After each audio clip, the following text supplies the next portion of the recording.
안녕하세요, 구독자 여러분. 구독과 좋아요는 채널 운영에 큰 힘이 됩니다. 안녕하세요. 저는 50대 식당을 운영하고 있는 여성입니다. 결혼 후 수차례 사업을 벌이며 빚만 늘어놓았던 남편의 뒷바라지를 하다 보니 자연스럽게 생긴 음식 솜씨로 저는 두 아이들을 모두 대학까지 보낼 수 있었습니다. 우리 가족이 최선을 다해 행복하게 살 생각으로 하루도 쉬지 않고 일한 결과 꿈에 그리던 아파트를 대출 없이 살 수 있게 되었고, 우리 가족을 발목을 잡던 빚도 어느 정도 청산을 할 수 있게 되자 드디어 사람답게 살 것 같더군요. 사업에 실패하며 자신감이 없던 남편의 응원을 보내고 잘하고 있다고 믿어준 것이 저의 잘못이었을까요? 가족 모두 행복하게 살고 싶다는 저의 생각이 욕심이었을까요? 조금씩 삶이 나아지기 시작하자 남편은 점점 달라지더니 급기야 사람으로서 할 수 없는 짓을 하기에 이르렀습니다. 가게에 방 하나 있지? 응, 작은 방 하나 있지. 창고같이 쓰는 방. 오늘 그 방에서 좀 자고 와. 뭐? 얘들도 다 기숙사 들어갔고 당신 집에 와봤자 할 일도 없는데 뭐하러 왔다 갔다 해? 여기 보일러도 안 들어와서 냉골이야. 당신도 알잖아. 여기서 어떻게 자? 오늘 단체 손님도 많아서 너무 피곤해. 집에 가서 지지고 잘래. 그냥 좀. 남편이 집에 들어오지 말라고 하면 들어오지 마. 요즘 왜 그래 당신? 왜 자꾸 나를 안 만나려고 해? 내가 집에 가면 나가버리고. 설마 또 사업 뭐 그런 거 하는 거 아니지? 내가 사업할 돈이 어딨냐? 네가 빚 갚는다고 한 푼도 안 주면서. 이제 우리 나이도 50대야. 사업은 이제 맘 접고 같이 가게 일하자니까.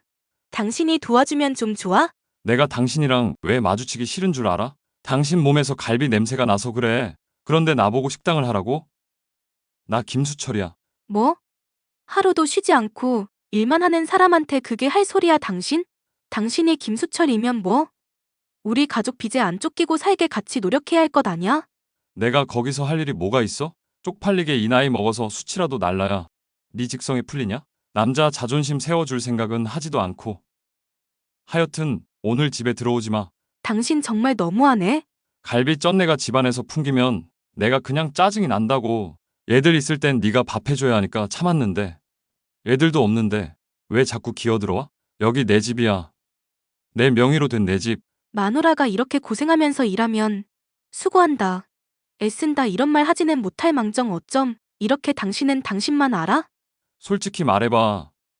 당신 일한다고 티내려고 요즘 더 갈비 냄새 풍기는 것 아냐? 나 눈치 보라고? 그럴 힘도 없고 그럴 정신도 없어. 그냥 아무 소리 말고 집 좀 잘 치워놔. 나 오늘 가게 마치면 바로 들어갈 거니까. 오지 마. 오지 말라고 내가 분명히 말했다. 내가 주인인데 주인 허락 없이 왜 집에 기어 들어온다고 난리야? 절대 문 안 열어줄 테니까 올 생각하지 마. 내일 와, 내일. 내가 나가면 들어오라고. 오늘은 너무 추워. 잠이라도 좀 편히 자자. 추워? 그럼 전기장판 하나 사. 뭐? 당신 어떻게 이렇게 이기적이니? 그리고 그 방에서 자라고 하면 잘 자면서 그래? 춥기는 뭐가 추워. 당신 뱃살이 다 덮어주고 있는데. 아무튼 오지 말라고 분명히 말했어. 올 거면 갈비 냄새 쫙 빼고 오든가 아니면 나 있을 때 집에 올 생각 하지도 마. 오늘 날씨가 어떤 줄 알아? 영하 10도보다 더 떨어졌어. 그런데 당신은 나한테 냉방에서 자라고 하고 싶니? 그러니까 전기 장판 하나 사라고 했잖아. 두꺼운 이불 덮고 잘만 자더만 오늘따라 왜 이렇게 징징거려? 나이도 먹은 마누라가 귀찮으니까 잔소리 하지 말고 연락하지 마. 남편은 최근 들어 제가 집에 있으면 밖으로 나가서 들어오지 않았고, 자신이 집에 있을 때는 저를 어떻게 해서든 핑계를 대며 집에 오지 못하게 했습니다. 그런 날이 잦아지고 갈수록 인신 공격성의 말들을 쏟아내는 남편을 보면 정말 화가 나더군요. 그래서 그날은 남편의 말을 무시하고 집으로 갔습니다. 그런데 집 비밀번호를 눌러도 열리지가 않더군요. 그리고 집안에서는 젊은 여자가 웃는 소리도 들리고 남편의 웃음 소리도 들렸습니다. 저는 그 소리들을 듣자 심장이 떨렸고 떨리는 손으로 녹음기에 녹음을 했습니다. 그리고 정신 차린 뒤 저는 문을 두드리며 문을 열라고 소리쳤죠. 하지만 남편은 문을 열지 않더군요. 집안에서 들리던 자기야, 사랑해, 이리와 등의 소리와 깔깔거리던 두 사람의 소리를 집 문 앞에서 들으면서 저는 울며 식당으로 돌아가야 했습니다.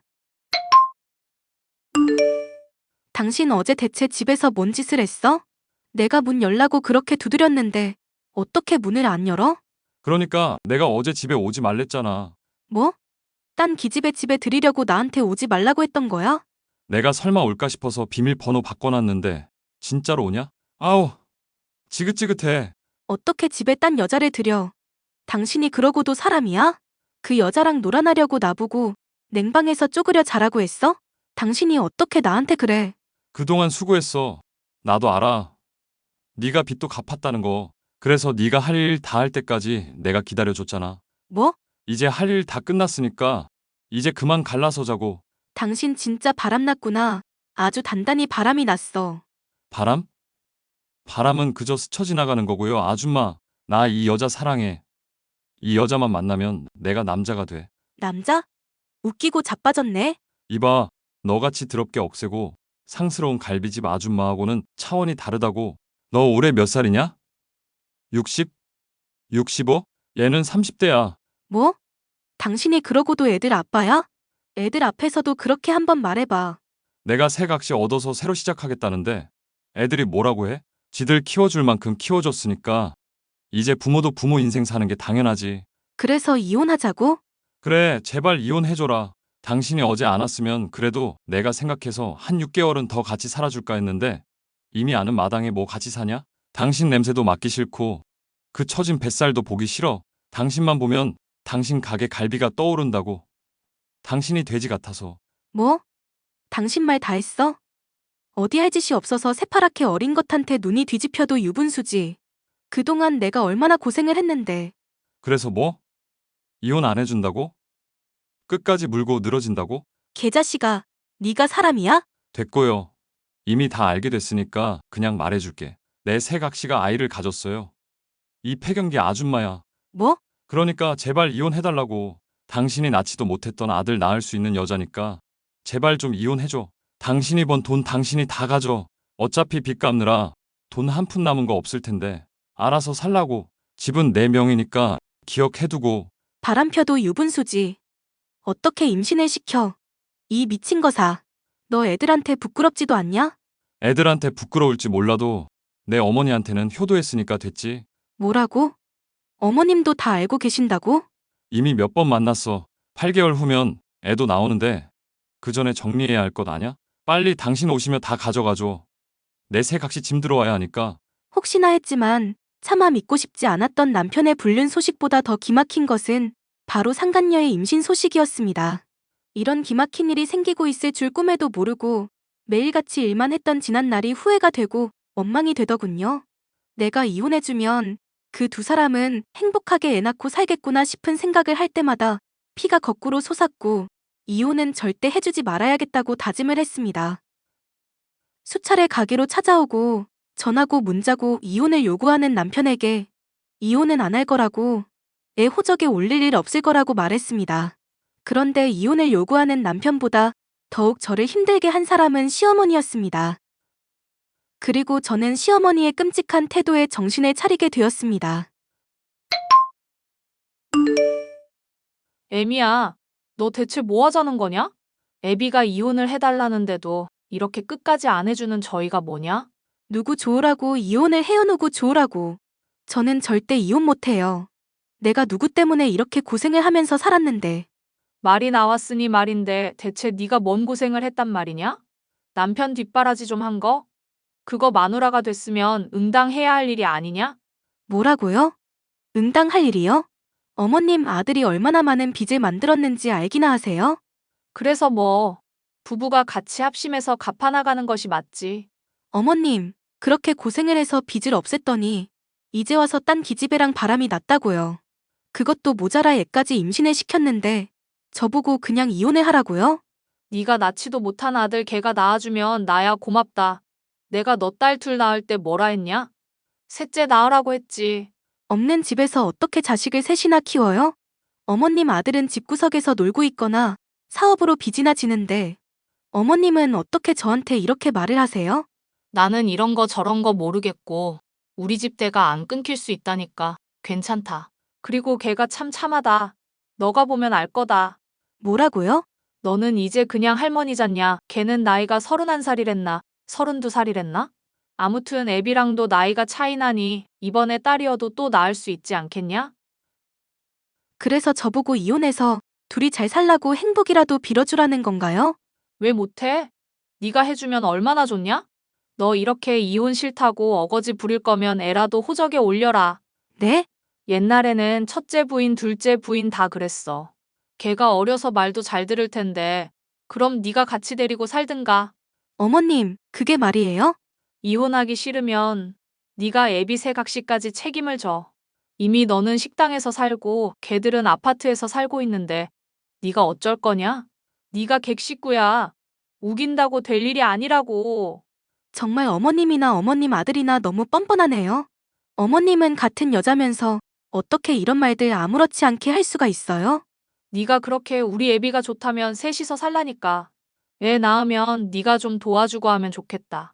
첫째 마누라, 둘째 각시 끼고 살라고 내가 애비한테 말해주랴. 너만 좋다고 하면 애비도 싫진 않을 거다. 본처의 첩에 얼마나 좋아.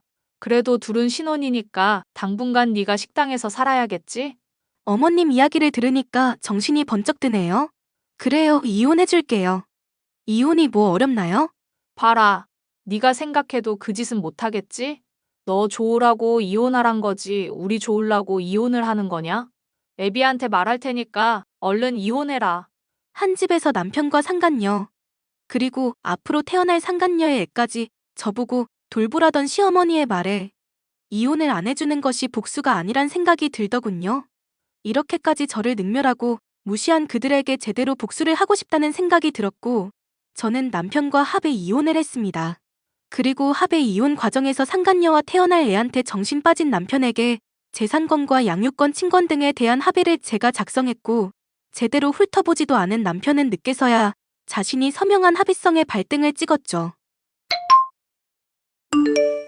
당신 이게 뭐야? 지금 우리 집에 부동산이 왔다 갔는데 이게 다 뭐냐고. 그 집 내가 내놨어. 이번에 새로 분양받은 아파트 들어가려면 아파트 하나는 처분해야겠길래. 뭐? 분양받은 아파트? 그건 또 뭔 소리야? 나 이번에 40평대 아파트 분양받았어. 당신이 돈이 어디 있어서? 빚 갚느라 돈 한 푼 없잖아. 너 뭔 짓을 한 거야? 아니, 내가 당신 빚을 왜 갚아? 뭐? 그동안 놀면서 아무것도 안 하고 빚도 나 몰라라 했으니 자신이 신용 불량자여도 세상 불편한 게 없었지? 그러니까 아무것도 모르지. 대체 뭔 소리야? 당신 빚 그대로야. 뭐? 그때 마침 아파트 분양도 받은 상태라 중도금 내야 해서 차라리 아파트를 분양받아서 팔고 빚을 한 번에 처분해야겠다 싶어서 중도금 냈었거든. 뭐? 이 여편네가 제정신이야? 빚부터 갚아야지. 무슨 놈의 아파트야. 아파트가 있는데. 그 아파트도 당신 잘 모르나 본데 그 집 내 명이야. 내 명의였던 게 왜 당신 명의야? 좀 더 확실하게 말하면 내 사촌 동생 명이지. 우리 빚 때문에 명예 이전했었잖아. 그것도 10년 전에. 그것도 모르겠지. 빚은 다 내가 갚고 있었으니까. 뭐? 그래서 지금 이 아파트를 넘겼다고? 애초에 합의서에 쓰여 있잖아. 각자 개인의 명예 재산은 이혼 후에도 요구하지 않겠다고 서로 인감 찍고 공증받았잖아. 왜 이래 이제 와서. 아주 날강도 같은 여편네. 그래 놓고 너 내 빚을 다 갚은 것처럼 나를 속여? 빚을 갚으려던 마당에 이혼을 요구하는데 내가 왜 그 빚을 갚아? 네가 진 빚 네가 갚아야지. 당장 내놔. 내 아파트 당장 내놔. 그동안 내가 갚아준 돈 내가 돌려달라고 안 한 것만도 감사하게 생각해. 어디서 아파트를 내놓으라 말아야. 그리고 그 아파트 곧 팔릴 테니까 얼른 짐 싸서 나가. 뭐? 이 미친 것이 나를 속여서 이혼을 한 것도 모자라 집까지 팔아먹어? 그러게 제대로 좀 주제 파악을 하고 나댔어야지. 나이 50줄이 넘었으면 정신머리라도 잘 챙겼어야지. 앞으로 열심히 일해서 갓난애기 잘 키워. 여보, 여보, 이렇게 되면 우리가 어디 가서 살아. 지금 우리 와이프 만삭이라고. 우리 와이프? 아주 주둥이로 아무 말이나 내뱉는구나. 내가 상간녀 소송도 시작했단 거 말 안 해줬나? 뭐? 애 나오기 전에 상간녀 소송도 끝나야 할 텐데 변호사도 잘 알아보고. 애들은 아빠 없는 셈 친다니까 애들한테 행여나 돈 얘기할 생각에 연락하지 말고. 늦깎이 아빠야 열심히 일해서 상간녀 합의금도 준비해놔. 수차례 사업을 실패하며 여기저기 끌어다 쓴 빚 덕분에 남편은 자신이 어디에 빚을 지고 있는지조차 모를 만큼 많았고 무관심했습니다. 당연히 제가 빚을 다 갚았을 거라고 생각했던 남편은 자신이 신용 불량자의 집 한 채 없는 거짓 신세라는 사실을 뒤늦게 깨달았죠. 어떻게 보면 그 힘들었던 시기에 분양이 될 거라 생각도 못했던 아파트에 당첨되면서 남편 빚을 갚는 방법을 바꾸었던 것이 참 다행이라고 생각했습니다. 그 덕에 저는 지긋지긋한 빚에서도 정신 차리지 못한 남편에게서도 뒤늦게나마 벗어날 수 있었으니까요. 저는 여전히 열심히 식당 일을 하며 최선을 다해 살고 있습니다. 그리고 제 곁에서 힘들 때 함께 해준 제 딸들과 함께 매일이 늘 감사하답니다. 긴 사연 함께 해주셔서 감사합니다. 안녕하세요. 저는 대전에 사는 결혼 5년차에 직장에 다니는 여성입니다. 얼마 전 저는 청천벽력과도 같은 소식이 들려왔습니다. 친정 엄마의 건강이 악화되었다는 소식이었죠. 결혼 후 멀리 산다는 이유로 부모님을 자주 찾아뵙지도 못했던 저는 뒤늦게 후회가 밀려왔고 친정 엄마의 건강을 다시 회복하기 위해 최선을 다하고자 했습니다. 그런데 당장 믿고 의지하고 싶었던 남편이 돌연 돌변을 하더군요. 한때는 정말 사랑했고 믿었고 그래서 평생을 함께 하고자 했던 사람의 철면피와 같은 행동에 저는 큰 상처를 받게 되었습니다. 당신, 이번 주에 또 장모님 모시고 병원 가? 응. 이번 주에 검사 결과도 보고 다른 것도 검사해야 해서 내가 같이 가야 할 것 같아. 휴, 요즘 당신 장모님 아프신 이후로 우리한테 너무 소홀한 것 아냐? 우리? 그래, 나랑 우리 엄마한테 너무 소홀하잖아. 당신 최근에 우리 엄마한테 전화 몇 번이나 했어? 여보, 우리 엄마 얼마 전에 암일 수도 있다는 이야기를 들었어. 그리고 이번 주에 엄마 결과 나오고 나 우리 엄마가 그렇게 아프다고 하는데도 병원 한 번 모시고 못 갔어. 시어머니 조금만 아프셔도 내가 모시고 갔던 병원을 우리 엄마는 한 번도 못 모시고 갔다고. 그리고 엄마 암일 수도 있다는 이야기 듣자마자 내가 바로 시어머니도 건강검진 하자고 했잖아. 그래서? 장모님이 암일 수 있는 게 내 잘못이야? 누가 자기 잘못이래?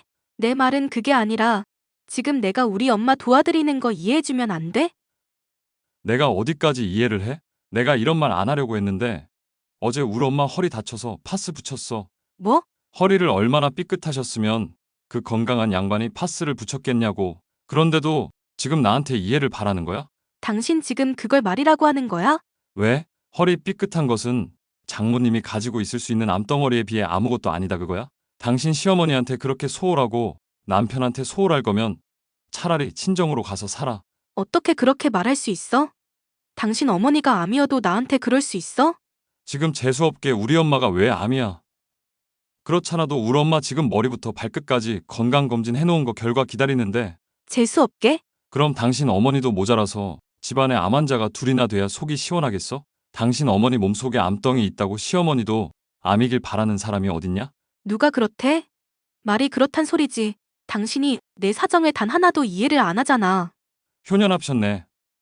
아무튼 이번 주에 우리 엄마도 건강검진 결과 나오고 하니까 미리미리 잘 확인해. 그리고 양심적으로 허리 삐끗한 시어머니한테 죄송한 마음 좀 가져라.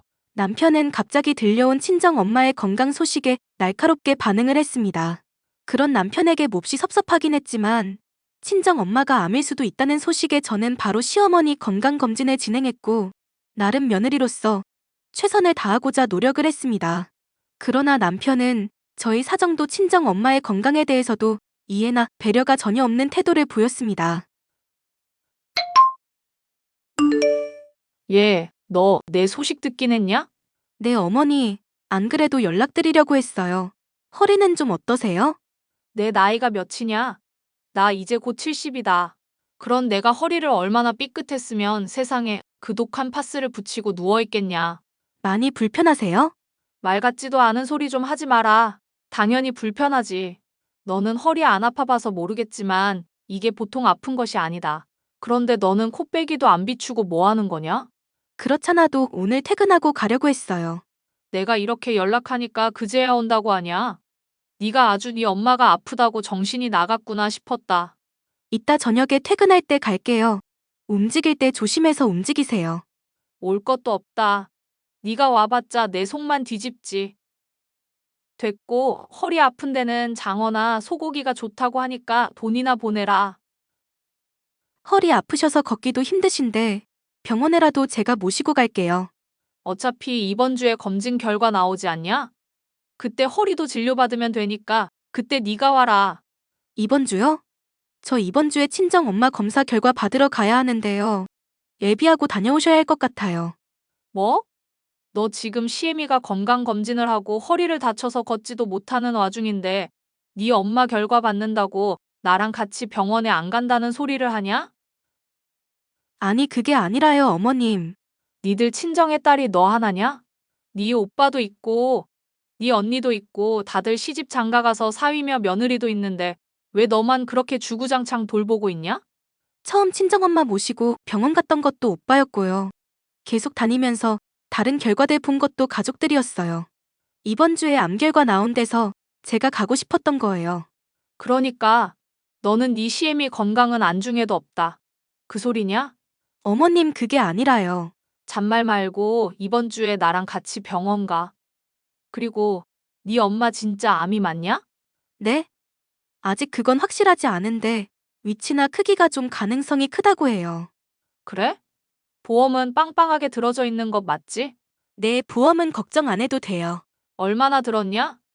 네 엄마 진단비며 수술비 다 들어가 있지? 보험 몇 개나 들어있냐? 진단비도 여러 군데서 받을 수 있던데. 네 엄마도 그러냐? 글쎄요. 오빠가 거의 관리를 해서 저도 잘 모르겠어요. 얘 봐라. 너 그 진단비며 수술비 얼마나 큰 돈인 줄 알아? 그런데 그걸 그냥 네 오빠한테 맡기면 어떡하냐? 네 오빠가 다 가져가기 전에 당장에 알아봐라. 네? 그 돈을 왜 저희 오빠가 가져가요? 그리고 아직 정확히 암인지도 모르고요. 아무튼 물러터진 것 보면 내 속이 다 터진다. 가족들끼리 억단위 돈이 생기면 남남되는 것 한순간이다. 네 엄마 암이면 네가 할 일은 딱 하나야. 보험료 챙기는 것 알겠어? 내 말 명심하고 이번 주 금요일에 2시까지 와라. 시어머니와 친정엄마의 병원 날짜가 겹치게 되면서 어쩔 수 없이 저는 또 친정엄마를 친오빠에게 부탁해야만 했습니다. 딸 노릇도 제대로 못하는 현실도 서글펐지만 더욱 저를 힘들게 하고 괴롭게 했던 것은 따로 있었습니다. 친정엄마의 건강에 대한 시어머니와 남편의 태도였죠.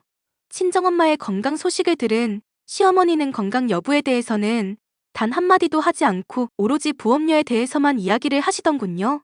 그 이야기를 듣고 있자니 솔직히 정이 떨어지면서 자신들 이야기여도 이렇게 말할 수 있을까 싶었습니다.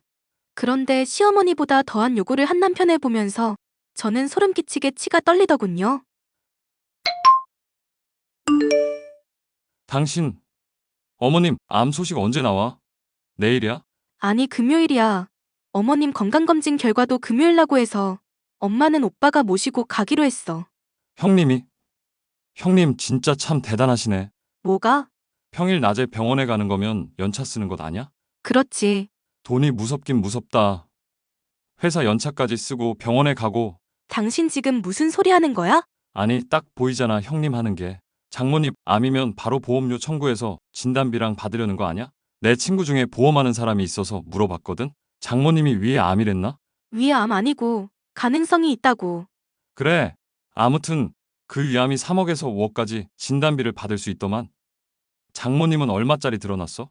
나도 몰라. 아까 시어머니도 그러더니 당신도 엄마 보험료 얘기야? 나도 그 생각은 못했는데 아까 엄마가 전화로 장모님 보험 이야기를 하더라. 당신이 아무것도 모른다고 속 터진다고. 나도 몰랐지. 그런 거 못 챙겨서 미안해. 뭐가 미안하다는 거야? 아니, 당신이 장모님 챙길 때 나도 도와주고 했으면 우리가 보험료 받을 때 더 많이 받을 수 있을 텐데 말야. 뭐? 당신은 아주 우리 엄마가 암이어서 보험료 받았으면 좋겠나 봐? 누가 그렇대? 그게 아니라 보험료가 많은데 우리 몫을 어떻게든 챙겨야 할 것 아냐? 우리 엄마 돈으로 들어간 보험료에서 받는 돈에 우리 몫이 어딨어? 당신 엄마라도 이럴래? 우리 엄마면 내가 말하기 전에 돈 주지. 그럼 장모님은 혼자 그 많은 돈을 먹는데? 아니, 나이도 많으신 양반이 돈 쓸 데가 어디 있다고. 형님이 다 먹는 거 아니야? 그러지 말고 이번에 장모님 병원 당신이 가. 뭐? 형님한테 다시 말해서 당신이 가라고. 그래서 암 소식 듣자마자 보험금 수익자를 당신으로 해봐. 계약 당시 누구로 되어 있는지 확인하고. 당신 정말 구제불능이다. 지금 당신 너무 감성적이야. 장모님이 암이라고 해도 솔직히 우리나라 의료 기술이 얼마나 발전됐냐? 100% 낫는다고. 그러면 돈을 먼저 확실히 해야지. 나 차도 바꿔야 하는데. 차를 바꾼다고? 우리 엄마 보험금 받아서? 그래. 일단 어머님 진단금 얼마야? 수술비랑 다 확인해봐. 아마 내 생각엔 5억은 넘을걸? 장모님 보험 하나는 기가 막히게 들어놨잖아. 이 정도면 당신은 지금 우리 엄마 암이길 고사 지내야 돼. 형님이 다 가져가기 전에 우리 몫으로 한 2억 정도는 챙겨와야지. 2억이면 외제차 기깔 나는 걸로 뽑을 수 있잖아. 우리 엄마도 해외 한번 보내드리고. 뭐? 해외? 그럼 내가 나만 생각하는 줄 알았어? 엄마 해외 보내드리고 우리 차 외제차로 뽑고 하면 장모님 치료받는 동안 그 차로 모시고 얼마나 좋냐? 그만 좀 해. 당신 이런 말 아무렇지 않게 하는 거 보면 내가 정말 정이 떨어져. 당신이랑 살고 싶지가 않다고. 뭐?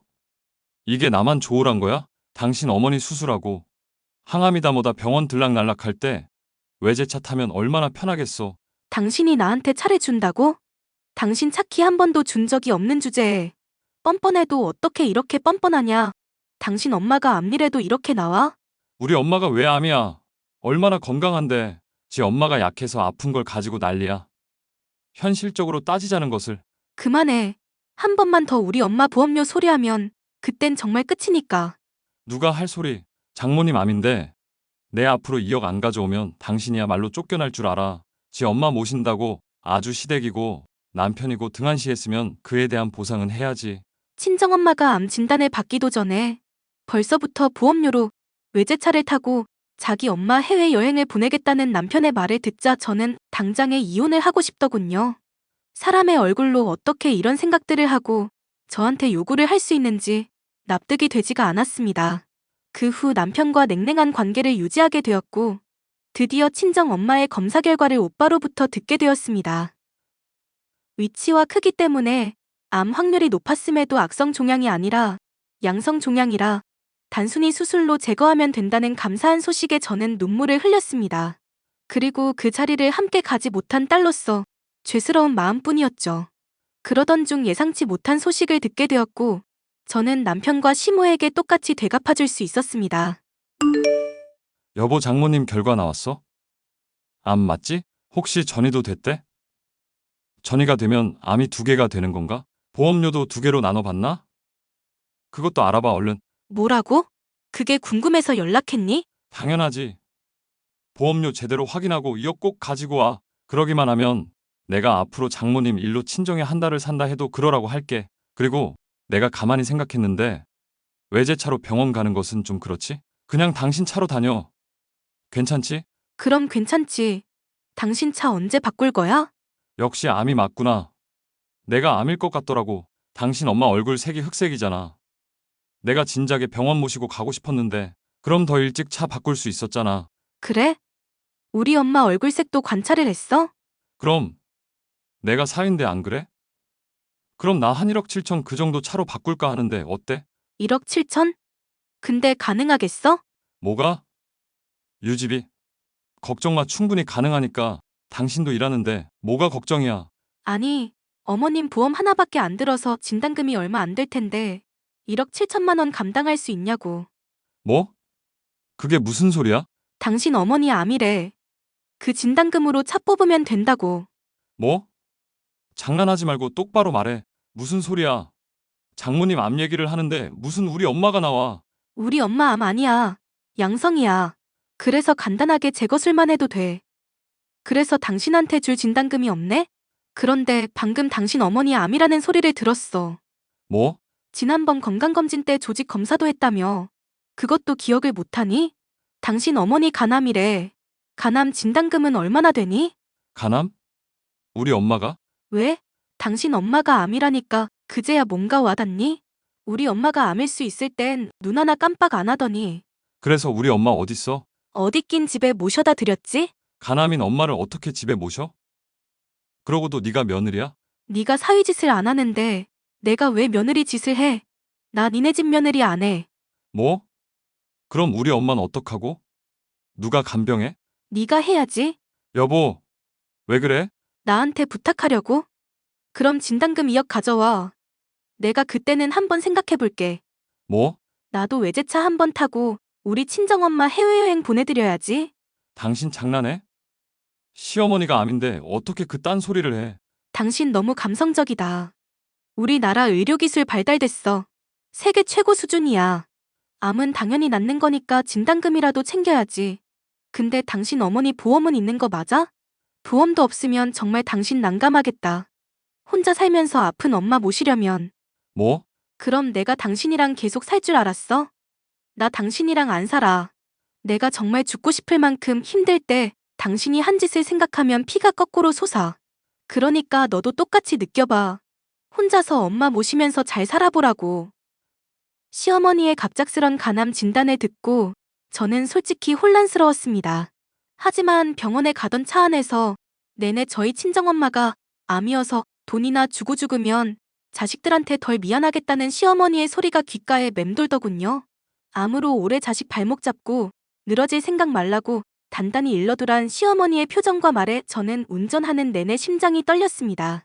그리고 뻔뻔하게 보험금을 요구하며 이혼 협박을 하던 남편의 모습까지 저는 지울 수가 없었습니다. 그래서 저는 남편과 이혼을 결심했고 결국 저희는 갈라서게 되었습니다. 배우자가 가장 힘들어할 때 손 한 번 잡아주기는커녕 칼로 심장을 도려내는 듯한 아픔만을 주었던 사람과는 남은 여생을 행복할 자신이 없었기 때문이죠. 지금 저는 저희 선택에 만족하며 친정엄마와 함께 하루하루 즐겁게 살아가고 있습니다. 긴 사연 함께 해주셔서 감사합니다. 안녕하세요. 저는 아들 하나를 둔 전업주부 40대 여성입니다. 제 남편은 감정기복이 별로 없고 무뚝뚝한 성격이지만 가정에 충실한 타입이어서 결혼 생활 중 큰 갈등은 없었습니다. 시어머니께서는 인정 많고 소녀 같은 분이라 저는 흔히 얘기하는 고부 갈등도 모르고 살아왔습니다. 그런데 결혼할 때는 생각지도 못했던 복병이 등장해 결혼 생활 내내 저를 힘들게 했는데 그 사람은 바로 남편의 누나였습니다. 시누이만 똑바로 살았다면 제가 이런 사연 채널에 글을 보낼 일도 없었을 텐데 사람 일이라는 게 생각대로 되지만은 않더군요. 저처럼 힘들어하시는 분들과 함께 소통하고 싶어서 이렇게 사연을 보내게 되었습니다. 자기야, 나 자기한테 평소에 궁금했던 게 있어. 자기가 대답하기에는 조금 껄끄러울 수도 있지만 그래도 꼭 한 번은 물어보고 싶었어. 뭐가 궁금한데? 얘기해봐. 자기 누나, 그러니까 형님 말야. 어머님이랑 형님의 관계가 살짝 독특하지 않아? 어머님이 형님 말이라면 껌뻑 죽는 것 같은 느낌이야. 형님이 아무리 무리한 부탁을 해도 어머님은 거절하시는 법이 없더라고. 당연히 엄마랑 딸 사이니까 그렇지. 원래 모녀지간은 애틋하잖아. 일반적으로야 그렇지만 어머님과 형님의 관계는 조금 달라. 형님이 자기보다 10살이나 많은데도 어머님은 마치 형님이 초등학생 아이인 것처럼 대하신다니까?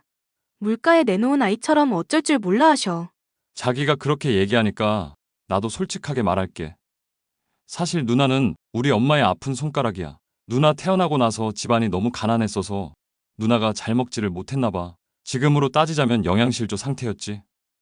지금도 누나가 누가 봐도 왜소하고 키도 작잖아. 엄마는 그게 본인 탓이라고 생각하고 계셔.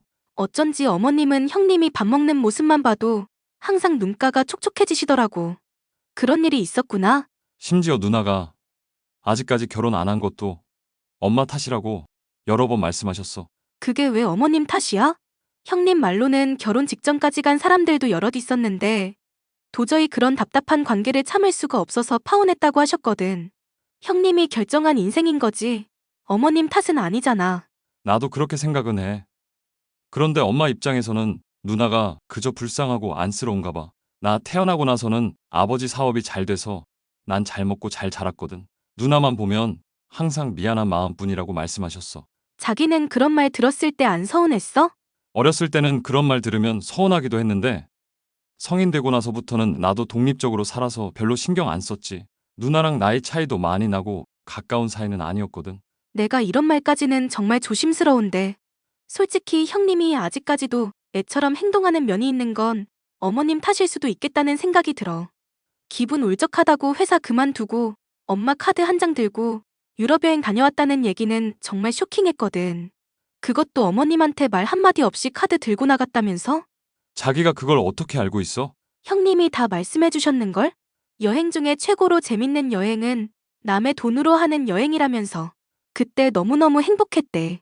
내 누나지만 너무 부끄럽다. 그래도 아버지 살아계실 땐 아버지 눈치라도 보면서 행동했는데 아버지 돌아가시고 나서는 천상천하 좌독존이야. 엄마가 누나를 감싸고 도니까 나도 뭐라 할 말도 없고 그냥 그쪽은 그쪽대로 나는 나대로 사는 거지. 어머님도 이제 연로하시고 여기저기 편찮으신데 정말 걱정이다. 어머님 없이 형님이 어떻게 사실지도 걱정이고. 나는 내 가정을 지키는 게 우선이야. 설령 엄마랑 누나 사이에서 무슨 일이 벌어지거나 엄마 돌아가시고 나서 누나가 혼자 살게 되더라도 절대 자기한테는 피해 없게 할게. 나 힘들어질까봐 한 이야기는 아니었고. 형님이 걱정돼서 한 말이지만 어쨌든 고마워. 신우와 시어머니는 서울 집에서 살았고 제 남편은 지방에서 소규모 보습학원을 운영하고 있었기에 저희는 마주칠 일이 별로 없었습니다. 저는 시어머니와 사이가 좋아 자주 찾아뵈었고 저희 집으로 오셔서 사셨으면 좋겠다고 말씀드린 적도 있었습니다. 그때마다 시어머니는 자신의 딸인 신우와 함께 살고 싶다며 저희의 제안을 항상 거절하셨습니다. 그러던 중 신우이가 저에게 뜻밖의 제안을 했습니다. 올케, 잠시 올케네 집에 우리 엄마 내려가 계실 거야. 집만 간단하게 챙겨서 보낼 거니까 올케가 신경 좀 써줘. 어머님이 저희 쪽으로 오신다고요? 이제부터 저희랑 같이 쭉 계시는 거예요? 그런 건 아니고 우리 집 내부 리모델링 공사해야 해서 엄마한테 잠시만 올케네 쪽으로 내려가 있으라고 했어. 형님, 그 집 리모델링 하시게요? 오래된 아파트긴 해도 내부는 크게 손댈 필요 없어 보였는데요. 그 집에서 나랑 엄마랑 평생 살아야 하는데 불편한 게 한두 군데가 아니야. 올케는 이 집에서 살고 있는 사람도 아닌데 왜 함부로 나대? 내가 나대는 사람 제일 싫어하는 거 알지? 죄송해요. 리모델링 비용이 워낙 비싸니까. 저도 모르게 그런 말이 나왔어요. 돈은 내가 알아서 하니까 올케는 나대지 말고 엄마한테는 간단하게 화장실이랑 주방 한두 곳 손본다고만 말해놨거든. 나중에 올라오면 서프라이즈로 놀라게 해주려고. 그러니까 엄마한테는 쓸데없는 말 하지 마. 내 말 무슨 뜻인지 알지? 알겠어요, 형님. 그런데 기간은 어느 정도로 예상하면 될까요? 짧게는 한 달, 길어도 2달 안에는 끝나. 공사 끝나면 다시 엄마 데려올 거야. 저희는 어머님이랑 계속 같이 살아도 좋아요. 저희 민재도 할머니 너무 좋아하고요. 올케 그렇게 안 봤는데 사람 홀딱 깬다. 네? 올케 이 아파트 욕심나서 우리 엄마 모시겠다고 하는 거 아니야? 지방 사니까 서울 아파트 가질 수 있는 기회는 우리 엄마 꼬시는 것뿐이라고 생각하나 보지? 형님, 무슨 말씀을 하시는 거예요? 저희도 여기에 저희 집 있어요. 어머님 집에 대해서는 그런 생각 해본 적도 없어요. 우리 엄마 죽을 때까지 나랑 같이 살 거고 엄마 집은 내가 물려받을 거거든. 우리 엄마 몇 달 데리고 있겠다고 해서 이 집이 올케 집 될 거라는 큰 꿈은 버려. 정말 별꼴이야. 시어머니가 저희와 함께 계시는 동안 저희는 너무 즐거웠습니다. 시어머니가 아이를 잘 봐주셔서 전업주부인 제 부담이 크게 줄었고 아이도 할머니와 함께 사니까 너무 좋다면서 계속 같이 살자고 졸랐습니다. 제가 늘 꿈꾸던 화목한 가족의 모습을 보며 흐뭇한 나날을 보내고 있던 중 청천벽력 같은 소식을 들었습니다. 시어머니가 위암이라는 소식이었습니다. 형님, 인테리어 공사 도대체 언제쯤 끝나나요? 어머님이 많이 불안해하고 계셔요. 죽을 때는 내 집에서 죽고 싶다고 매일 밤 눈물을 흘리신다고요.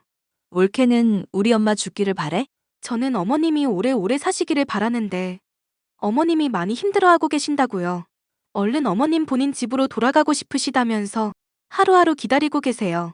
어머님 내려오신 지 2달이 넘었는데 왜 아직도 공사가 안 끝나는 거예요? 내가 해달라고 했던 자재나 부품들이 안 들어와서 공사를 쉬엄쉬엄 했어. 나도 엄마가 갑자기 암 진단받을지 몰랐거든. 지금 공사를 서두르고 있기는 한데 아직 완성이 안 됐어. 암 걸린 노인네가 콘크리트 바닥에서 자기를 원하는 건 아니지? 당연히 아니죠. 그리고 저희는 어머님 모시고 있는 거 아무 상관없어요. 어머님이 자꾸만 원래 살던 집으로 가고 싶어 하시니까 형님께 여쭤보는 거예요. 그러면 조금만 기다려. 내가 엄마한테 전화해서 당분간 올케네 좀 더 있는 게 좋을 거라고 잘 얘기할 테니까 올케는 우리 엄마한테 아무 말도 하지 마. 시어머니는 날이 갈수록 쇠약해지셨고 죽을 때 죽더라도 시아버지와 함께 살았던 추억이 있는 집으로 돌아가고 싶어 하셨습니다. 그런데 시간이 지나도 형님은 계속해서 공사 중이라는 대답만 하니까 저와 남편은 불안해졌습니다. 혹시나 인테리어 공사 도중에 저희가 모르는 사고가 났는데 저희에게 말을 하지 않고 수습하는 중일 수도 있겠다는 생각에 형님께 말하지 않고 저 혼자 몰래 그 집에 가보기로 했습니다. 자기야, 이게 무슨 일이지? 왜 그래? 공사 아직도 마무리 안 됐어? 아니, 성벽을 짓는 것도 아니고 무슨 집안 인테리어 공사가 이렇게 오래 걸려? 그게 아니라 공사가 다 끝났대. 경비 아저씨한테 여쭤보니까 공사 시작하고 한 달 만에 다 마무리됐다고 하시더라고. 누나는 공사가 끝났는데 왜 엄마한테 말을 안 해? 뭔가 다 이상해. 자기야, 형님 모아놓은 돈이 꽤 많아? 모아놓은 돈이 있으면 그 나이 되도록 엄마한테 얹혀 살겠어? 돈 없다면서 엄마한테 용돈 한 번 준 적이 없는 사람인데. 근데 이번 리모델링 공사에 1억 5천만 원이 들었대. 경비 아저씨 말로는 그 집 돈 엄청 들여서 최고급 자재만 썼다고 하시던걸? 그럴 리가 없는데. 동호수 착각한 거 아냐? 우리 누나한테 그런 돈이 있을 리가 없어. 최근에 공사한 집 거기 하나뿐이래. 나 지금 너무 불길해. 형님한테 무슨 일이 벌어지고 있는 거지? 저는 자세한 이야기는 말하지 않은 채로 시어머니께 신우에 관해 돌려서 질문을 했습니다. 최근에 신우한테 큰 돈이 생길 만한 일이 있었는지 알아내기 위해서였습니다. 시어머니 말씀으로는 신우가 절친한 친구가 있는데 미국 영주권 문제로 돈이 필요하다고 했다는 겁니다. 현금 1억 5천만 원 정도를 친구 통장에 몇 달 동안 넣어놓고 있기만 하면 되고 영주권 진행 작업이 끝나면 신우 친구에게서 그 돈을 돌려받을 거라고 하셨습니다. 저희는 그 말을 듣자마자 신우가 시어머니 돈을 홀라당 써버렸다는 생각이 들었습니다. 형님, 어머님, 언제 다시 데려가실 생각이세요? 기다려봐. 아직 문짝도 도착을 안 했어. 문짝 달린 거 다 확인하고 왔어요. 공사가 다 끝났다는 것도 알고 있고요. 올케, 위암 걸린 우리 엄마 팽개쳐두고 서울에 왔다 갔단 말이야? 우리 엄마 죽으면 다 네 잘못이야. 하도 연락이 없고 어머님도 불안해하셔서 다녀온 건데 저야말로 놀랐어요. 인테리어는 진즉 끝났는데 저희한테 왜 거짓말 하세요? 어머님 모시고 살겠다고 했으면서 갑자기 어머님 위암 진단 받으니까 생각이 달라지신 거예요? 병든 어머님은 모시기 힘들어서요?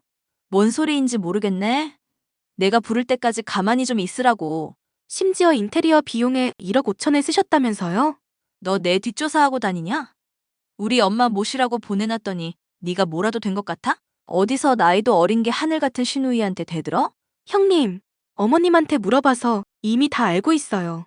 지금 당장 친구분께 연락해서 통장 잔액 찍어서 보내라고 하세요. 어머님 돈 무사히 보관하고 있는지 제가 눈으로 확인해야겠어요. 진짜 선 넘네? 네가 뭔데 나한테 명령질이냐? 내가 이 나이 먹고 올케 갑질에 휘둘릴 줄은 몰랐네. 아이고 서럽다. 서러워. 돈 문제는 제가 계속 확인할 거고요. 내일 어머님 올라가실 거예요. 야, 인테리어 안 끝났다고 오지 마. 형님 도대체 왜 이러세요? 거기 어머님 집이잖아요. 아무것도 묻지 말고 내가 하라는 대로만 해. 아픈 노인네가 여기저기 옮겨다니면 건강에 안 좋으니까 그냥 올케네 집에서 쭉 쉬라고 해. 형님, 어떻게 돈이랑 집만 가로채고 편찮으신 어머님을 내쫓으실 수가 있어요? 올케, 너 평소에 우리 엄마랑 같이 사는 게 소원이었다며. 그래서 올케 소원 들어준다는데 왜 이렇게 발악을 해? 저희가 어머님 모시는 건 좋아요. 그런데 그건 어머님도 동의를 하셨을 때 얘기죠. 지금 어머님은 얼른 원래 사시던 집으로 돌아가고 싶어 하신다고요. 올케 속마음을 이제야 내가 알았네.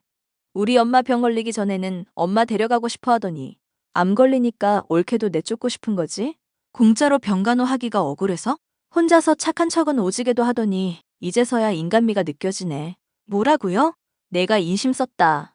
올케한테 500만 원 보낼 테니까 그걸로 성진이 모르게 명품백이나 하나 사. 암 걸린 노인네 구박하고 싶을 때마다 가방 보면서 화 풀어. 그럼 잘 좀 부탁할게. 저는 더 이상 제 힘으로 이 일을 해결할 수 없겠다는 생각이 들어 남편과 상의한 후 시어머니께 자초지종을 설명해 드렸습니다. 시어머니는 의외로 담담하게 모든 걸 받아들이시는 듯 했습니다. 집도 돈도 하나뿐인 딸에게 뺏긴 처지가 되었지만 시어머니가 원하는 건 단 하나였습니다. 그 집에 놔두고 온 사진 액자를 보내달라는 거였습니다.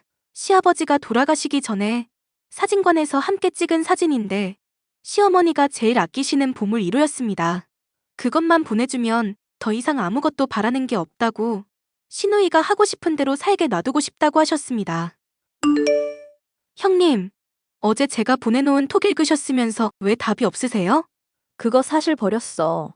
어머님이랑 아버님 같이 찍은 사진을 어떻게 버리실 수가 있어요? 이 집 인테리어랑 안 어울리게 구질구질하잖아. 사진은 찢어서 버렸고 액자는 분리수거 했는데 이제 와서 찾을 수도 없고 올케가 엄마한테 잘 말씀드려줘. 그거 어머님이 정말 아끼시는 사진인 거 형님도 아시잖아요. 우리 엄마한테 인생 원래 빈손으로 왔다가 빈손으로 떠나는 거라고 전해줘. 공술의 공수거 몰라? 죽기 직전에 왜 갑자기 물건 집착이 심해지셨나 모르겠네. 형님, 정말 너무하세요. 저는 이 사실을 남편과 시어머니에게 알렸고 시어머니는 저희 앞에서 처음으로 눈물을 보이셨습니다. 형님, 오늘 당장 그 집에서 나가주셔야겠어요. 싫은데? 엄마, 올케가 나한테 막대하는 거 보이지? 저 싸가지 없는 것 좀 혼내줘. 어머님께서 형님 재산 다 몰수한다고 하셨어요. 엄연히 말해서 형님 재산도 아니죠. 어머님 재산인데 형님이 가로챈 것뿐이니까요. 그래도 예정을 생각해서 500원은 남겨주신다네요? 엄마, 올케 왜 저래? 엄마가 빨리 혼내줘. 네 옳게 말대로다. 내 집에서 당장 나가.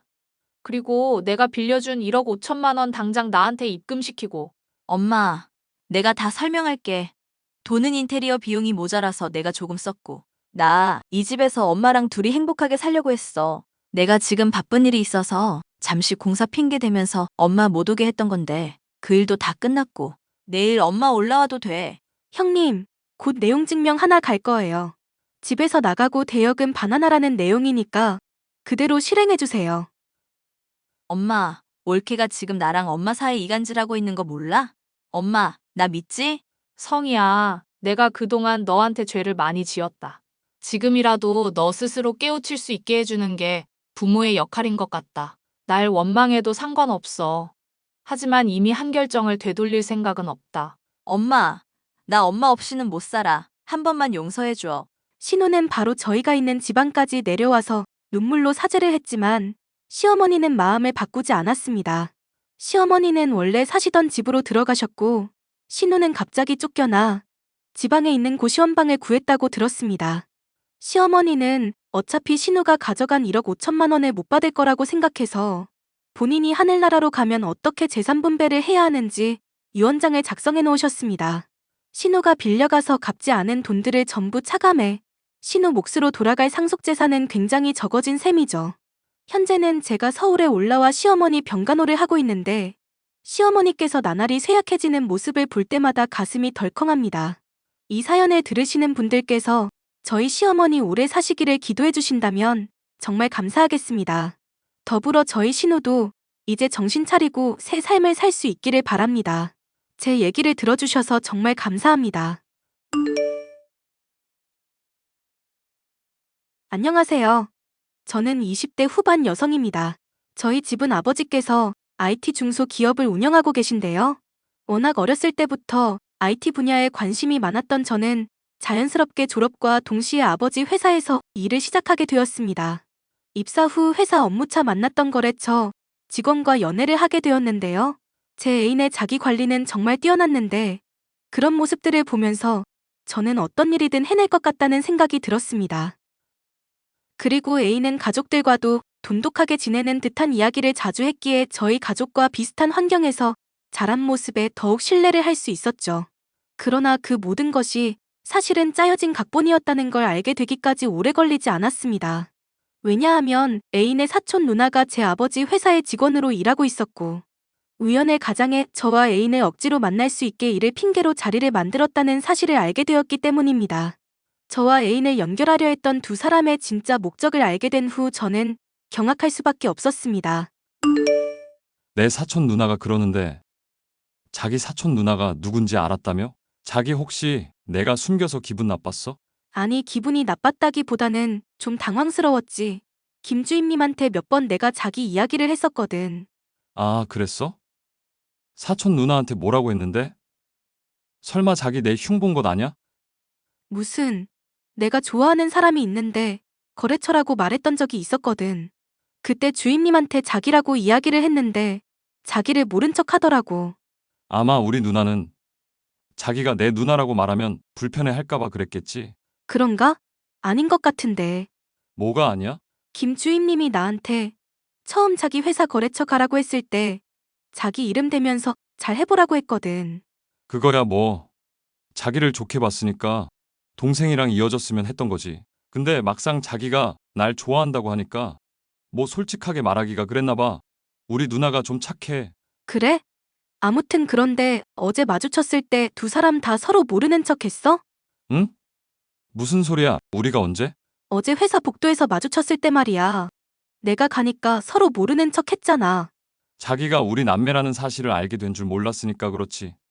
가만 보면 자기는 은근 예민한 것 같아. 우리가 자기한테 일부러 숨긴 것도 아니고 누나랑 내가 사촌이라는 것이 잘못은 아니잖아? 그거야 그렇지. 그냥 내가 만약에 자기 사촌 누나 앞에서 말 실수라도 했어봐. 생각만 해도 싫다. 자기네 가족들 친척까지 다 사이가 좋다고 했잖아. 진작에 좀 나한테 알려주지 그랬어. 누나가 자기를 너무 좋게 봐서 나한테 소개를 시켜주고 싶다고 억지로 연결하려고 했거든. 그런데 진짜 우리가 사귀게 되니까 더 누나는 조심스러웠을 수도 있지. 이해 안 돼? 이해야 당연히 되지. 이제라도 김 주임님한테 잘 보여야겠다. 지금도 충분하거든요. 그나저나 우리 다음 주면 사귄 지 100일인데 레스토랑 예약할까? 와인 어때? 자기는 가끔씩 다정한 한도가 초과가 된다니까. 나는 100일 생각도 못했는데. 나 또 감동이잖아. 괜히 내 사촌 누나랑 같이 일하는 것 때문에 스트레스 받지 말아줘. 내가 공주처럼 모실 테니까. 그럼 우리 다음 주 주말에 가까운 데로 바람 쐬고 오면 어때? 주말에? 그날은 좀 안 되는데? 왜? 그날 우리 가족들하고 세부로 여행을 가거든. 응? 세부? 갑자기? 우린 1년에 두어 번 해외 다녀. 그게 하필 다음 주 주말이네. 100일이랑 겹치네.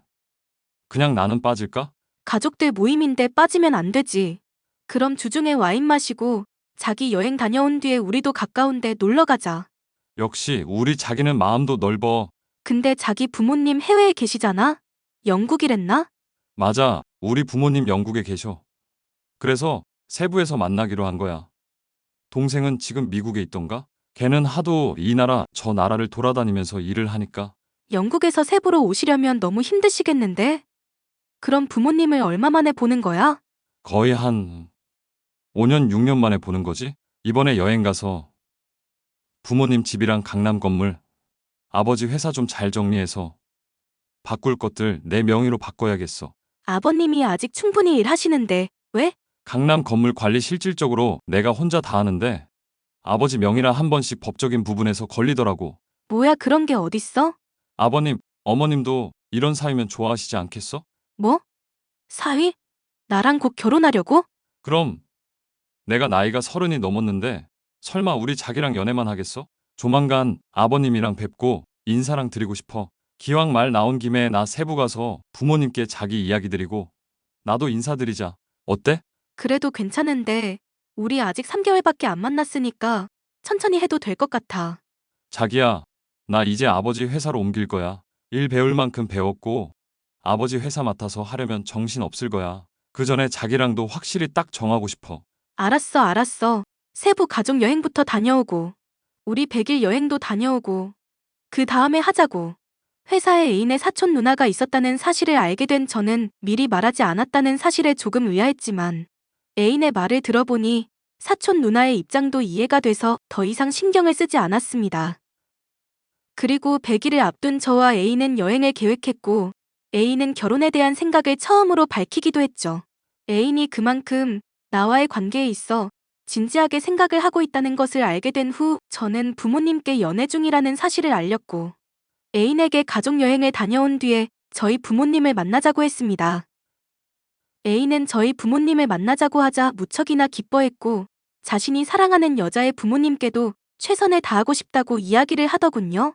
하지만 그 모든 것이 새빨간 거짓말이었다는 것을 알게 되는 데는 오래 걸리지 않았습니다. 자기야 혹시 김주임님도 세부 갔다는데 알고 있어? 응? 뭐? 우리 사촌 누나가 세부에 간다고? 누가 그래? 방금 같이 일하는 친구가 말해줬어. 김주임님도 남자친구랑 세부로 여행 갔다고. 남자친구? 자기도 몰랐구나. 김주임님 남자친구 있대. 결혼도 한다고 그랬다는데? 아직 가족들한테는 안 알렸나 보다. 아, 그런가 봐. 나도 처음 듣는 소린데? 자기도 세부로 가족 여행 가는데 김주임님도 남자친구랑 여행 간다니까 신기하다.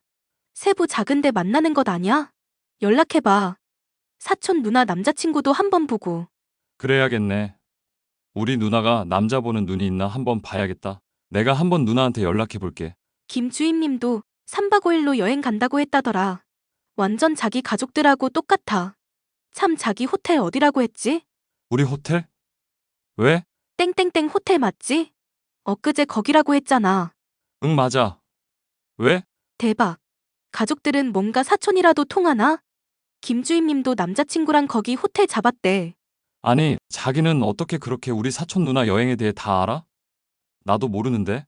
같이 일하는 친구가 알려줬어. 김주임님이 인스타에 올렸다던데? 누나는 나이가 몇 살인데 인스타 같은 걸 하고 있는 거야. 왜? 나도 하는데? 우리 공주님이야. 아직 20대잖아요. 그런 게 어딨냐. 자기는 왜 인스타를 안 해? 그런 거 귀찮아. 없는 것들이 허세 부리려고 올리는 사진들 같아서 싫어. 담배 피우면서 금팔찌 차고 다리 꼬고 사진 찍는 것들 제일 이해 안 돼. 하긴.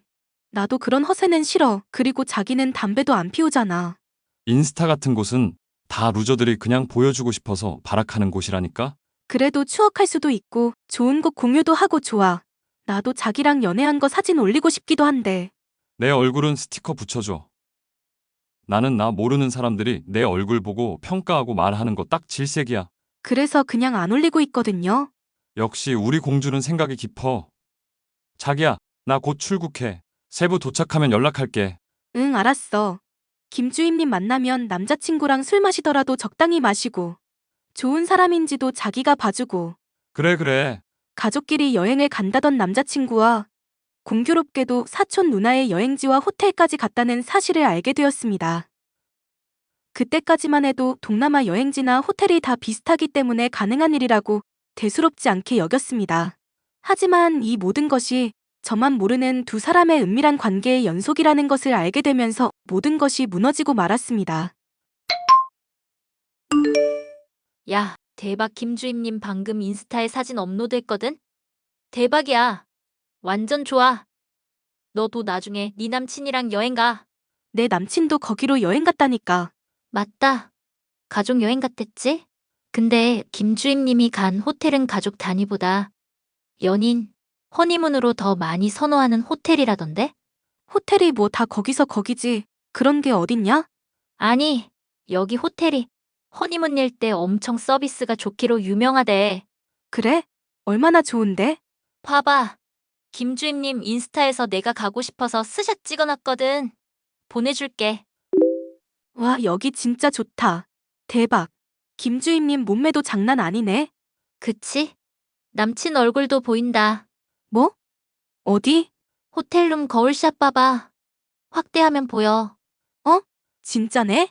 남친이 연하 같지 않아. 김주임님 다 가진 사람이었어. 근데 엊그제 나는 박 대리님한테 김주임님 결혼했단 말을 들었다? 아버지한테 너 그런 말 들어본 적 있어? 아니, 처음 듣는데. 우리 아빠 회사 사람들 이야기 나랑은 안 하거든. 역시 사장님이네. 박 대리님이 잘못 알았나? 이렇게 인스타에 허니문 같다고 썼는데 말야. 뭐가 뭔지 모르겠네. 김주임님이 결혼했다고 누가 그랬다고?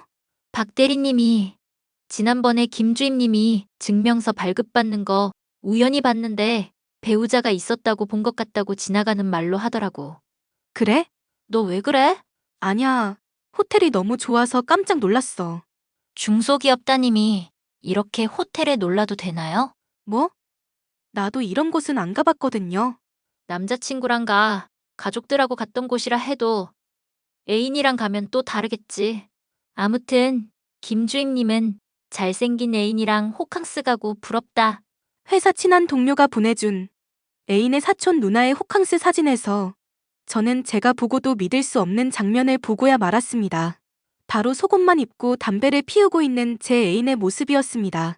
거울 정면 사진을 찍은 김주임의 모습은 가족끼리 보일 수 없을 정도로 야한 비키니 차림이었고요. 저는 뭐가 어떻게 된 일인지 도저히 이해가 되지 않아 당황스럽고 손이 떨리더군요. 그 와중에 김주임이 결혼한 것 같다는 이야기가 생각이 났고 저는 급하게 직원들 서류를 찾아봤습니다.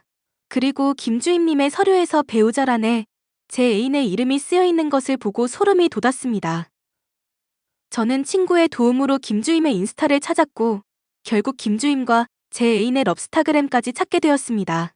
혐오하던 허세 가득한 인스타그램 사진의 주인공은 제 애인 자신이었고 둘은 한 집에서 같이 살고 있더군요. 저는 도저히 용서할 수가 없었습니다. 여행은 즐거워? 너무 정신이 없어서 어제는 연락도 못했네. 우리 공주 아침은 먹었어요? 자기야, 아버님이 뭐래? 응? 뭐가? 강남 건물이랑 회사 자기가 받는 걸로 할 거라며. 그거 아버지가 결혼하면 바로 그렇게 하래. 자기야, 그래서 말인데. 내가 한국 가면 말하려고 했는데. 우리 결혼하는 게 어때? 결혼? 응, 결혼. 어차피 할 거 빨리 해서 나도 자리 잡고 자기도 아버님 회사 물려받아야지. 그래? 그러려면 먼저 네가 이혼을 해야지. 그래야 우리가 혼인신고를 할 거 아냐? 뭐?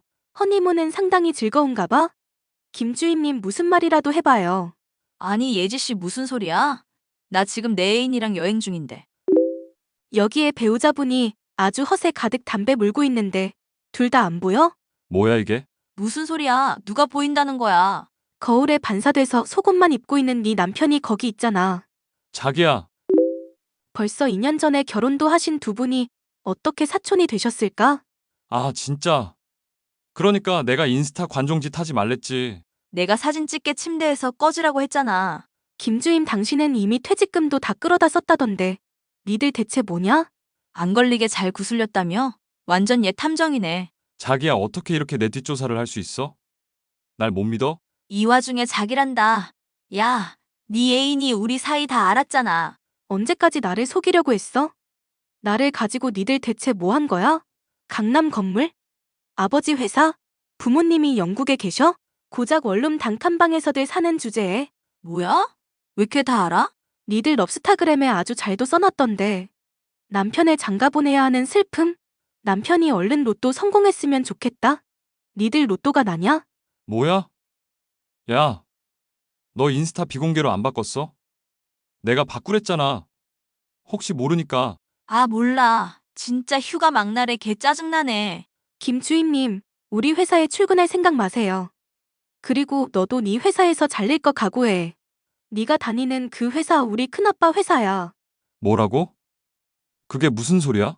공사를 치려면 제대로 알아보고 쳤었어야지. 중소기업 딸이란 것만 알고 이런 짓을 해? 니들 둘 다 오늘부로 일자리 잘렸다고. 니들이 먼저 자진해서 이렇게 나한테 솔직하게 다 말해주니 얼마나 고마워? 하마터면 내가 깜빡 속아서 넘어갈 뻔했는데 말야. 자기야. 아니야. 나 진짜 자기 사랑해. 진짜야. 뭐? 이 미친 것이 내 앞에서 다 들킨 마당에 뭔 소리야? 내가 언제까지 나보다 나이 많은 여자랑 살겠어. 자기야, 내가 처음 의도적으로 접근했지만 진짜 사랑이었어. 두 번만 더 사랑했다가는 내가 충격 먹고 죽겠어. 그 사랑 타령 둘이서 해. 두 사람 회사 짐은 알아서들 챙겨 보낼 테니까 출근하지 말고. 처음 입사 당시 아버지 딸이라는 것을 밝히자 김주임은 저를 자기 남편과 엮으려고 작정을 했다고 합니다. 워낙 둘 다 사치스럽고 소비가 심했던 터라 이미 대출이란 대출은 다 받았고 김주임은 개인회생 중이었더군요. 그 와중에도 명품 백에 해외여행까지 사치를 부리던 두 사람에게 저는 로또였던 셈이었죠.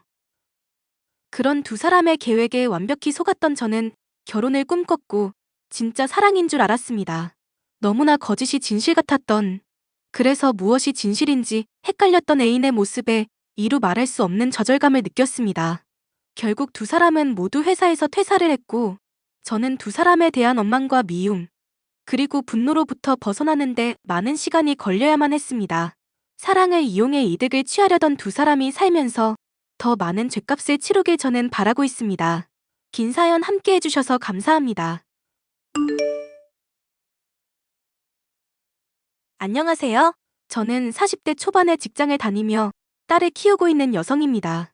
아이 아빠는 결혼 후 얼마 지나지 않아 바람을 피우기 시작했고 그 당시 어렸던 아이와 자립하기에는 경력이 단절된 상태였던 저는 남편에게 몇 번의 기회를 주며 결혼 생활을 이어가야 했습니다.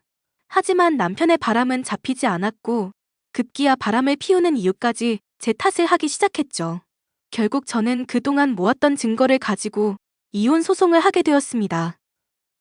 남편은 절대 이혼을 하지 않겠다고 했지만 법정에서는 남편의 습관과 같은 바람, 가정을 등한시한 태도, 그리고 양육의 비협조적이었던 생활 등을 이유로 이혼에 손을 들어주었습니다.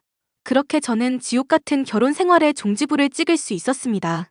이혼 후 아이와 행복하게 시작하기 위해 다시 열심히 일을 하게 되었습니다.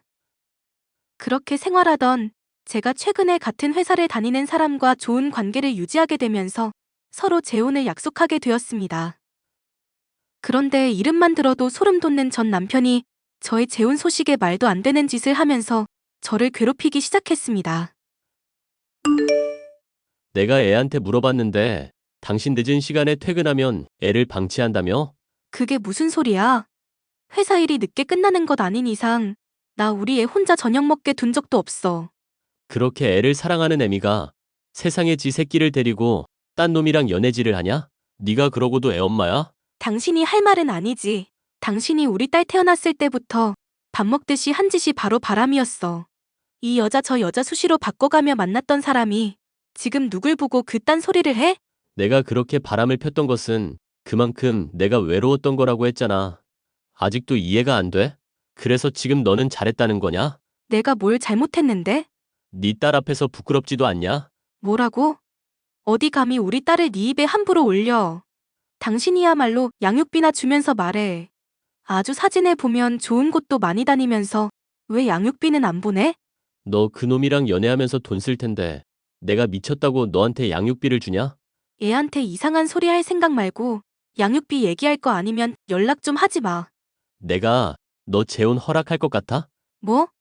당신이 뭔데 내 재혼을 허락하고 말고야? 당신이 내 아빠야? 내가 당신 남편인데 내 허락 없이 어떻게 재혼을 해? 입은 삐뚤어졌어도 말은 바로 하라고 했어. 당신은 내 전 남편이지. 그러니까 한 번 남편이면 영원한 남편이지. 감히 지금 내가 이렇게 시퍼렇게 두 눈을 뜨고 있는데 어떤 놈한테 시집을 가겠단 소리야. 나는 절대로 용납 못해. 당신 용납 따위 필요 없어. 당신이 뭔데 그딴 소리를 해? 우리가 서류상 남이라고 해서 진짜 남이야? 당신은 내 거야. 내가 그 증거들만 안 걸렸어도 절대 당신이랑 이혼 안 했다고. 뭐? 더러운 소리 좀 작작해. 당신은 내 조강지처인데 어떻게 조강지처가 딴 놈이랑 사는 것을 허락해? 세상 천지에 그런 놈이 어딨어? 당신 요즘 만나는 여자 있잖아. 그 여자가 당신 이러는 거 알기나 해? 걔는 그냥 내가 취미 삼아 사귀는 애고 당신은 본처잖아. 절대로 나는 재혼 허락 못하니까 재혼 꿈도 꾸지 마. 그리고 애도 딸린 아줌마가 남자에 환장한 것도 아니고 이혼한 지 얼마나 됐다고 벌써 딴 놈한테 기어 들어가려고 하냐? 우리 이혼한 지 5년이 다 됐어. 그리고 당신이 내 재혼을 허락하고 말고 할 주제도 안 된다고. 차라리 애 양육비나 주면서 말해라. 양육비? 헤어져. 그럼 줄게. 뭐라고? 이혼하고 딱 3번 줘놓고 이제 와서 헤어지면 준다고? 이번에 내가 만난 애가 돈이 좀 있어. 걔가 우리 딸 양육비도 책임져 준대. 언제 철들래? 언제? 그렇게 남의 등 쳐먹고 살고 싶어? 내가 월급쟁이인데 나 쓸 돈도 없는데 애 양육비를 어떻게 줘? 그러지 말고 차라리 우리 다시 합치자. 뭐? 지금 만나는 여자는? 걔야 그냥 내 용돈 버리고 걔는 그냥 내 알바라고 생각해. 당신 그 정도는 이해할 수 있어야지. 걔네 집이 돈이 많아. 잘하면 나 사업도 할 수 있어. 그 아가씨는 당신 이혼남인 건 알아? 그런 게 다 무슨 소용이야? 어린 것이 나한테 미쳐 있는데 내가 이 정도야. 이런 남편이 다시 합치자고 하면 감사합니다. 하는 거라고. 말 같은 소리를 해. 말 조금만 더 섞으면 나까지 쓰레기 같아지니까 그만 좀 해. 우리 서로 사랑하잖아. 우리 서로 뜨겁잖아. 내가 당신 받아준다고 하니까 다시 설렜잖아. 당신 나만 보며 설레잖아. 그놈이랑 할 짓 안 할 짓 다 했겠지만 내가 이해해준다고. 더러운 소리 좀 그만해. 또 한 번 나한테 연락해서 이딴 소리 하면 나 절대 용납 못해. 알겠어? 앞으로 내 연락 잘 받아. 지금처럼 막 피하면 양육비는 절대 한 푼도 안 나가. 제대로나 주면서 협박해. 말 같은 소리를 해야 내가 당신이랑 대화를 하지. 우리 애가 지금 몇 살인지나 알아? 애는 네가 키우는 것 아냐? 왜 남자 만나서 환장하니까 애 키우는 것도 귀찮냐? 애도 싫고 그놈한테만 붙어있고 싶고 그러냐고. 당신 한 번만 더 나한테 이렇게 연락하면 나 그때는 가만히 안 있어. 알겠어? 이혼 후 갚아나가야 할 빚이 산더미라는 이유로 양육비조차 주지 않고 있던 남편은 제 재혼 소식을 듣고는 난리를 쳤습니다. 남편은 여전히 제가 자신의 와이프라고 생각을 하고 있었고 소름 돋게도 제게 자신과의 재혼을 요구하더군요. 현재 만나는 여자가 있는 상태에서도 당당하게 재혼을 요구하는 모습에 저는 더 이상 대화를 섞고 싶지 않았습니다. 지니 씨, 요즘 별일 없는 거죠? 아이랑 다 괜찮죠? 네, 별일 없는데 왜 그러세요? 회사에서도 매일 보면서. 아니, 제가 어제 그제 이상한 메시지를 받아서 영 찝찝해서요. 네? 무슨 메시지요? 누군지 모르겠는데 저한테 지니 씨랑 헤어지라고, 안 헤어지면 지니 씨 딸이 어떻게 될지 아무도 모른다는 협박성 메시지를 받았어요. 뭐라고요? 누가요? 전화를 해도 안 받고 누구냐고 물어도 답이 없길래 한 번만 더 이런 협박 문자 보내면 경찰에 신고한다고 했더니 더 이상 메시지는 안 오더라고요. 혹시 전화번호가 어떻게 돼요? 왜요? 의심 가는 사람이 있어요? 실은 전 남편이 어떻게 알았는지 재혼하냐고 며칠 전에 연락이 왔거든요. 전 남편일지도 모르겠다 싶어서요. 설마 아무리 그래도 전 처가 재혼할 사람한테 이렇게 협박 메시지를 보낼까요? 그 사람은 그러고도 남아요. 자기가 바람을 펴도 와이프 자리는 저 하나라고 생각했던 사람이니까요. 정말 뻔뻔한 사람이네요. 제가 전화번호 알려줄게요. 이 번호인데 전 남편 전화번호 맞아요? 네, 맞아요. 미안해요. 정말 어처구니가 없네요. 어떻게 우식 씨 연락처를 알아냈는지. 아이 만났을 때 휴대폰을 봤을 수도 있죠. 아이 본 지도 오래되었는데 물어봤나 봐요. 아이한테는 뭐라 하지 마세요. 그러면 아빠가 이런 짓을 할 거라고 생각도 못했을 텐데요. 다시 또 연락이 오면 제가 단호하게 말하겠습니다. 걱정 마세요. 제게 일방적으로 재혼을 반대한다며 난리를 쳤던 전 남편은 아이를 통해 저의 재혼 상대자 연락처를 알아냈더군요. 아이를 가지고 협박을 하며 저와 헤어지라는 메시지를 몇 번이나 보냈던 전 남편의 모습에 저는 기가 막혔습니다. 어떻게 아이 아빠가 아이의 생명을 가지고 협박을 할 수 있을지 치가 떨리더군요. 저는 이대로 있다가는 큰일이 생길 수도 있다는 생각에 이혼 당시 찾았던 변호사를 만나 접근 금지 등에 대해 상의를 하게 되었습니다. 전 남편이 실제로 이와 같은 행동을 할지는 미지수이지만 제가 재혼을 하기 위해서는 보다 확실하게 전 남편을 끊어내는 것이 필요해 보였기 때문입니다. 그러던 중 재혼 상대자가 제게 전 남편의 협박 메시지에 대해 알린 뒤 며칠 동안 잠잠해서 멈춘 줄 알았는데 전 남편은 더욱 기겁할 만한 행동을 보였습니다. 우식 씨한테 다 들었어. 우식 씨한테 그따위 사진을 보낸 이유가 뭐야? 무슨 사진? 나는 아무 사진도 안 보냈는데? 그래? 번호만 바꿔보내면 당신이 아니야? 그 번호 누군지 모르겠지만 이게 경찰 통해서 바로 확인 가능한 거 알고 있지? 나는 도통 뭔 소린지 모르겠는데. 어떻게 우리 애 사진에 얼굴을 도려내서 찍어보내? 당신이 그러고도 아빠야? 이러고도 당신이 아빠냐고. 누가 우리 딸 사진을 이렇게 만들었어? 당신 대체 행실을 어떻게 하고 다니길래 이런 일이 있어? 이거 그 자식 자작극 아니야? 너랑 재혼하면서 애는 버리려고 하는 거 아니냐고. 말 같은 소리를 해. 이 사진 나랑 당신 둘만 가지고 있는 사진이야. 그런데 그 사람이 어떻게 이 사진에 얼굴을 도려낼 수 있겠어? 당신 진짜 왜 이러는 거야? 나 아니라니까 글쎄. 너야말로 남자한테 환장했냐? 환장해서 애로 협박하는 놈한테 시집 못 가서 안달이야? 나 도저히 무서워서 그 자식이랑 재혼 허락 못해. 그 자식이 우리 애 버리기라도 하면 어떡할래? 네가 그러고도 엄마야? 뭐? 이 나쁜 놈아. 내가 할 소리야. 어떻게 아빠라는 작자가 지 생각만 하고 애를 가지고 이딴 짓을 저질러. 애를 가만 안 둔다고 협박질이나 하고. 당신 내가 가만히 있을 것 같아? 나 아니라고. 내가 우리 애 사진에 왜 이런 짓을 하겠어. 그놈이 한 짓이 분명하다고. 너 그렇게 그놈한테 시집 가고 싶으면 애는 놓고 가. 내가 애 키울 테니까 놓고 가라고. 뭐? 지금 나랑 만나는 여자한테 우리 애 맡겨야겠어. 남자한테 환장해서 미친 엄마보다야 훨씬 낫겠지. 그 여자가 우리 애를 봐준대? 돈도 많은 것이 애 하나 키우는 게 뭐 어렵겠어? 내가 키우라면 키우는 거지. 당신이야말로 남편 두고 딴 놈한테 시집 가고 싶어서 애 새끼까지 버릴 생각을 하다니. 이렇게 살고 싶어서 나한테 이혼 소송한 거냐? 그래? 당신이 나랑 살 때 한 짓을 생각해봐. 나랑 우리 애 아팠을 때도 두 집 살림하면서 당당했던 게 당신이야. 그런 사람이 나한테 그런 말 할 자격이나 있어? 그 사람 당신하고 차원이 달라. 어디서 함부로 그 사람한테 그런 말을 해. 그 사람?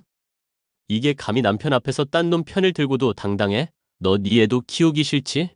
내가 이렇게 애도 내놓으라는데 재혼 안 하겠단 소리 안 하는 것 보니까 그놈한테 환장한 건 맞네. 애 가지고 협박하는 미친놈이랑 한번 살아봐라. 끝까지 당신이 안 했다는 거지? 내가 이대로 가만히 있을 것 같아? 기다려. 누가 우리 애 사진을 이렇게 난도질을 해놓고 우리한테 협박을 했는지 볼 테니까.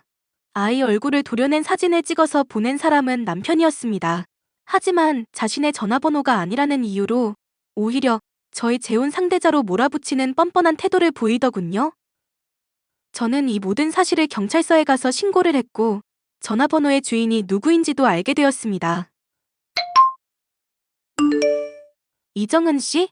네? 제가 이정은인데 누구세요? 당신, 이 단톡방은 뭐야? 이정은 씨, 아직 경찰서에서 연락이 안 갔나 보네요? 제가 고소했는데. 고소요? 당신이 누군데 나를 고소해? 뭐 때문에 고소를 해? 당신이 내 재혼할 사람한테 우리 애 사진 보냈잖아. 네? 무슨 소리예요? 전 당신이 누군지도 모르는데? 오빠, 이게 무슨 말인지 알아? 정은아, 일단 기다려봐. 당신 뭐 하는 거야? 당신?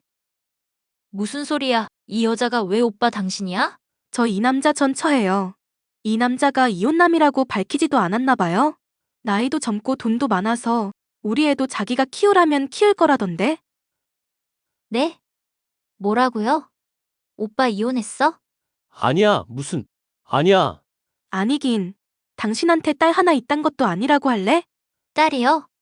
이게 다 무슨 소리예요? 내일 모레 우리 부모님 만나기로 했는데. 오빠 솔직히 말해봐. 이 남자 입만 열면 허풍에 허세예요. 그쪽 돈이 많아서 취미 삼아 데리고 있는 거라고 저한테 말했거든요. 제발 다시 재혼해달라고 사정을 하면서요. 그런데 제가 다른 사람과 결혼한다고 하니까 아가씨 전화번호로 협박 문자를 보냈나 봐요. 야, 너 미쳤어? 이래도 네가 아니야? 네가 안 그랬어? 내가 경찰서에 갈 거라고 생각도 못했나 봐. 네 여자친구 네 덕에 고소 먹었어. 오빠 대체 이게 다 무슨 소리야? 내가 돈이 많아서 데리고 다녀? 내가 오빠 때문에 고소를 당해?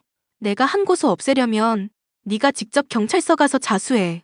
이번에 아주 접근 금지 신청을 할 테니까. 아가씨 정신 차려요. 이 사람 저랑 결혼 생활한 3년 동안 단 한 번도 여자가 없던 적이 없어요. 그리고 지금 빚더미라 지 새끼 양육비도 못 주는 쓰레기라고요. 너 이러고 네가 재혼할 수 있을 것 같아? 내가 가만둘 것 같아? 야, 이 쓰레기야. 너 나한테 했던 말 다 거짓말이었어? 이혼남의 애도 있다고? 그것도 바람피다 이혼한 거라고? 너 이거 사기야. 알아? 아가씨 전화번호로 온 협박 메시지라 내가 어쩔 수 없이 아가씨를 고소했는데 이 건 해결되려면 저 자식이 자수해야 돼요. 이참에 아가씨도 얼른 헤어지고요. 아가씨 돈으로 사업이나 해볼까 싶은 생각으로 만나는 아저씨 얼른 떼내야 하지 않겠어요? 정은아, 아니야, 오해야. 저 옆엔 내가 하도 재수가 없고 직가 남자한테 환장해서 지 새끼도 안 돌보는 것도 모르길래 내가 혼 좀 내려고 그랬던 거야. 저 여자 말 믿지 마. 내가 다 설명할게. 역시 너는 딸보다 여자랑 돈이 우선이지. 역시 너는 개 같은 쓰레기가 맞아. 당장 가서 자수해. 안 그러면 네 여자친구한테 고소장 날아가니까.